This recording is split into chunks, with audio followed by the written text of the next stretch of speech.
Saudara-saudara terkasih dalam Tuhan Yesus Kristus, selamat sore, selamat bertemu kembali di dalam persekutuan Komisi Wanita Ester pada sore hari ini. Bersama-sama kita akan merenungkan satu tema, kuat di dalam Tuhan. Mari sebelum kita masuk di dalam perenungan firman Tuhan pada kesempatan sore hari ini, kita boleh merendahkan hati kita di hadapan Tuhan. Mari kita berdoa.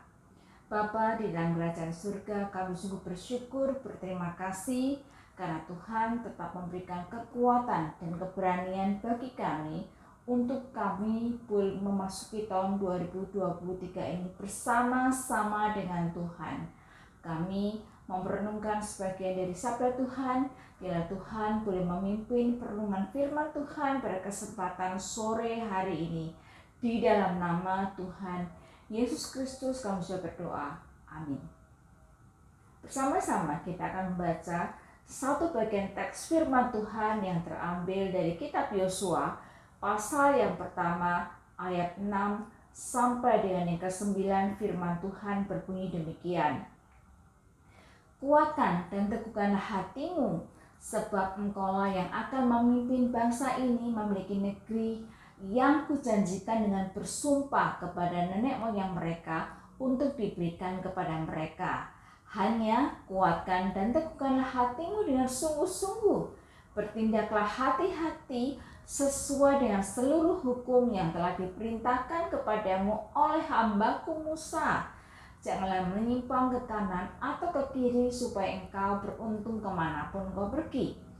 Janganlah engkau lupa memperkatakan kitab Taurat ini, tetapi renungkanlah itu siang dan malam, supaya engkau bertindak hati-hati sesuai dengan segala yang tertulis di dalamnya. Sebab dengan demikian perjalananmu akan berhasil dan engkau akan beruntung. Bukankah telah kuperintahkan kepadamu, kuatkan dan teguhkanlah hatimu. Janganlah kecut dan tawar hati, sebab Tuhan Allahmu menyertai engkau kemanapun engkau pergi. Kalau kita ingin tubuh kita sehat dan kuat, maka tentu perlu rutin untuk berolahraga. Makan makanan yang sehat, tidur yang cukup, minum vitamin untuk menjaga imunitas tubuh kita.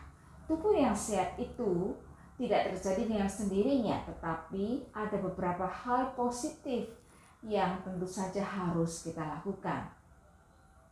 Saudara-saudara terkasih dalam Tuhan Yesus Kristus, setiap kita tidak hanya butuh tubuh yang sehat dan kuat secara fisik, tetapi juga jiwa, semangat yang sehat harus tetap kita jaga.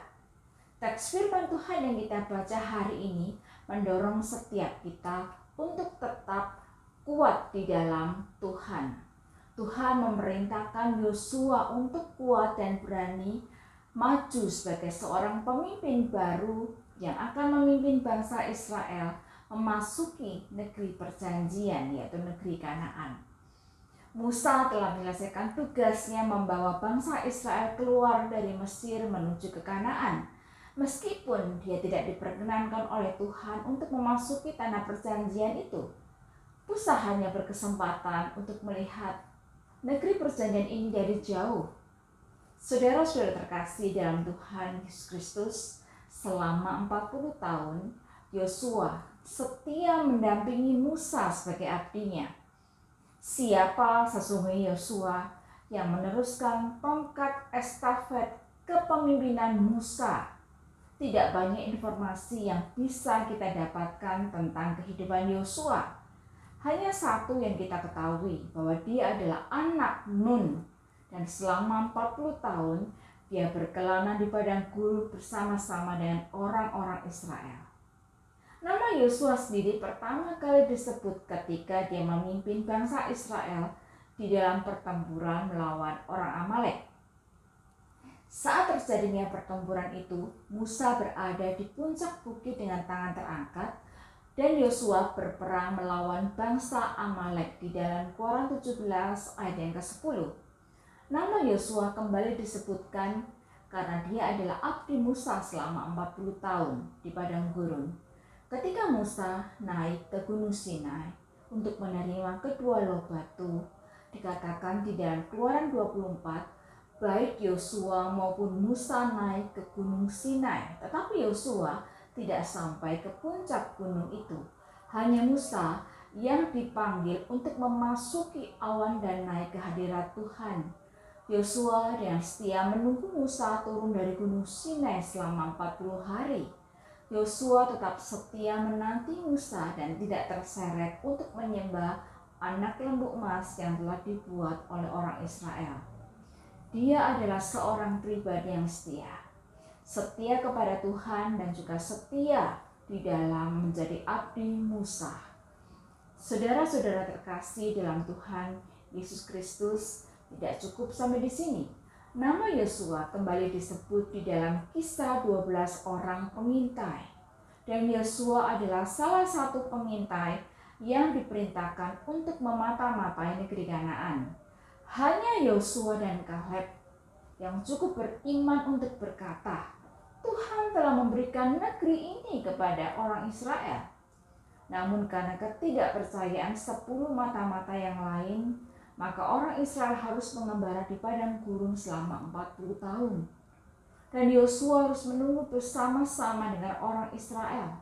Itulah gambaran tentang Yosua, seorang yang setia, tetapi Tuhan memproses hidupnya selama berada di padang gurun sebelum dia melangkah maju sebagai seorang pemimpin menggantikan Musa.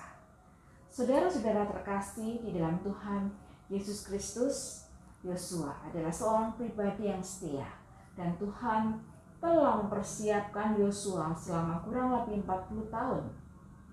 Sekarang tiba waktunya bagi Yosua menggantikan Musa memimpin bangsa Israel memasuki tanah perjanjian ketika Musa hamba Tuhan itu telah mati. Ketika memasuki negeri Kanaan, Tuhan memberitakan Yosua, kuatkanlah dan teguhkanlah hatimu. Perintah ini muncul sampai 3 kali. Mengapa Tuhan memberikan perintah yang demikian kepada Yosua? Apa pentingnya perintah ini bagi Yosua? Tuhan berkata kepada Yosua, kuatkan dan teguhkan hatimu. Tuhan tahu isi hati Yosua, apa yang dirasakan oleh Yosua. Meskipun dia sejak muda telah mendampingi Musa, dia juga seorang prajurit yang berperang. Namun dalam hatinya mungkin ada rasa takut. Dia telah maju sebagai seorang pemimpin. Tanggung jawab yang lebih besar sekarang dia pikul. Terkadang cukup menyenangkan menjadi orang kedua, bukan menjadi orang yang bertanggung jawab penuh. Ketakutan itulah yang mungkin dirasakan oleh Yosua. Saudara-saudara terkasih dalam Tuhan Yesus Kristus, Tuhan tidak memilih seorang pemimpin yang super di dalam segala hal, karena memang tidak ada manusia yang demikian. Sebagai manusia yang terbatas, kita semua pasti memiliki berbagai rasa takut. Takut untuk memikul tanggung jawab yang besar, tanggung jawab yang baru. Kita mungkin takut gagal, takut mati, takut situasi kita memburuk, baik keuangan kita maupun kesehatan kita. Ada banyak sekali hal yang bisa membuat kita merasa takut. Karena rasa takut itu telah tertanam di dalam diri kita. Perintah Tuhan untuk kuat dan teguh bagi Yosua itu begitu penting, karena dia adalah seorang pemimpin. Perintah Tuhan ini juga penting bagi kita untuk menghadapi berbagai hal yang terjadi di dalam kehidupan kita hari ini. Bagaimana agar kita kuat dan teguh di dalam Tuhan? Sesuai dengan apa yang Tuhan katakan kepada Yosua, bertindaklah hati-hati sesuai dengan seluruh hukum yang telah diperintahkan kepadamu oleh hamba-Ku Musa. Janganlah menyimpang ke kanan atau ke kiri, supaya engkau beruntung kemanapun engkau pergi. Janganlah engkau lupa memperkatakan kitab Taurat ini, tetapi renungkanlah siang dan malam, supaya engkau bertindak hati-hati sesuai dengan segala yang tertulis di dalamnya. Perintah Tuhan ini jelas. Agar kuat dan teguh di dalam Tuhan, maka kita harus bertindak hati-hati sesuai dengan perintah Tuhan, sesuai dengan firman Tuhan. Tuhan meminta kita bertindak atas dasar kebenaran Tuhan, bukan atas kemauan kita sendiri. Tuhan meminta kita untuk memperkatakan firman Tuhan, merenungkannya. Dengan demikian kita bertindak hati-hati atas dasar firman Tuhan. Oswald Sanders berkata, perlu keberanian bagi orang Kristen untuk bertindak. Keberanian yang dituntut dari orang Kristen adalah keberanian moral. Keberanian moral itu datang dari iman, keyakinan akan kedaulatan Tuhan. Keberanian adalah kualitas pikiran yang memungkinkan manusia menghadapi bahaya dan kesulitan dengan ketetapan hati, terlepas dari ketakutan batin. Keberanian bukanlah ketiadaan rasa takut, tetapi rasa takut itu tidak lagi dibiarkan mendominasi. Keberanian itu muncul karena kepercayaan kita kepada kedaulatan Tuhan, yakin bahwa Tuhan bersama-sama dengan kita, seperti yang telah Tuhan katakan kepada Yosua. Marilah kita memasuki tahun 2023 ini dengan keyakinan bahwa Tuhan itu bersama-sama dengan kita. Kita menjadi kuat dan berani di dalam Tuhan karena kita berjalan atas dasar kebenaran dan janji Tuhan. Itulah yang menjadi kekuatan kita.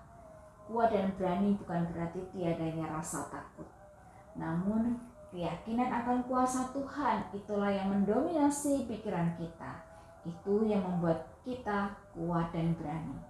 Biarlah renungan sikap ini sungguh menguatkan kita, kuat dan berani di dalam Tuhan karena kita berjalan atas dasar kebenaran firman Tuhan.